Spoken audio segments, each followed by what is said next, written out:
السلام عليكم ورحمة الله وبركاته. اللهم صل وسلم وبارك على سيدنا محمد وعلى آله وصحبه أجمعين.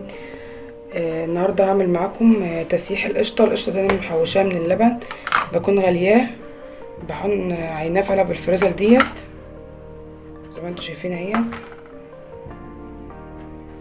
هعبيها هنا افضها في الحلة ديت واحط عليها ملح. القشطة دي طبعا ببقى انا محوشاها، ببقى غالية اللبن مثلا 3 كيلو 2 كيلو لبن، بغليهم واحطهم لتاني يوم في التلاجة وتالت يوم كمان، وبسحب منهم كوبايه اللبن مثلا لبنتي او لابني واسيب القشطه زي ما هي، وبعد كده هاخدها تالت يوم عشان تبقى يعني سميكه اكتر وتبقى القشطه اكتر. طبعا القشطه دي كنت انا عاملاها من الشتا اللي فات. الفيديو ده كان على ميموري عندي وكنتش لاقياه. كنت انا عملت بالمرته بتاعته كمان. مش القشطة كان اياميها اللبن بقى كان رخيص لسه شويه عن دلوقتي، وكان اللبن ب10 جنيه. الوقت الحمد لله اللبن ب32. قولوا لي بقى اللبن عندكم بقى بكام؟ فكنت بحوش قشطه كتير مش زي دلوقتي، يعني القشطه بقت اقل. وبالسمنه اللي طلعت من القشطه دي كنت انا عملت لكم كحك كان دايب وجميل جدا، هبقى اسيبه لكم في اخر الفيديو. هنا كده انا هحط 3 معالق ملح كبار من معلقه الاكل. لو انا هعمل المرته للاكل بس مش زي ما انا قلت لكم، هتحط 3 معالق صغيره من معلقه الشاي.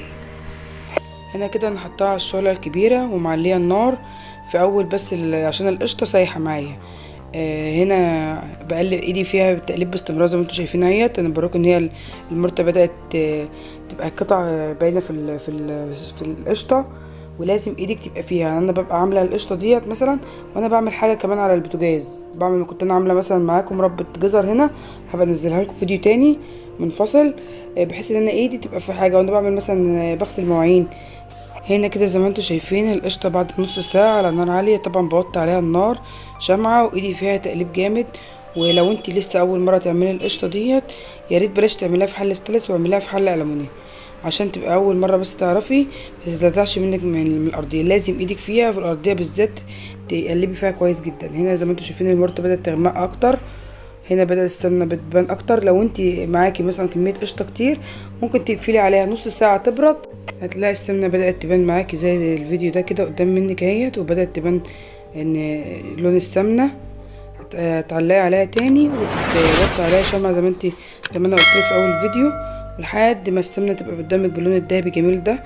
وكده المرته اتحمرت زي ما انتم شايفين. مش لازم تحمرها باللون ده لو انت هتاكليها، بس انا عاملاها عشان زي ما انا قلت لكم المرته دي عاملها بيها مش. هنا كده جبت قطعه شاش وحطيتها على حله وحطيت مصفى. طبعا السمنه كانت بردت، ما تكونش سخنه مولعه عشان ما تلسعكيش. تكون بردت شويه. انا هنا خليت بنتي تمسك معايا الشاش وبعد كده صفتها زي ما انتم شايفين اهيت. الشاش ده بيعمل ايه بقى؟ عشان انا مثلا هستعمل السمنه دي في الحلويات او الكحك زي ما انا قلت لكم في اول الفيديو. هنا كده زي ما انتم شايفين اهيت، وبصفيها كمان مره قبل ما بحطها في علبه وعينها في التلاجة. شوفوا لونها دابي وجميل ازاي. دول 3 كيلو لبن كنت باخد منهم للشرب مثلا لبن، واسيب القشطه زي ما هي زي ما انتم شايفين كده. بجيب معلقه واصفيها او مصفى.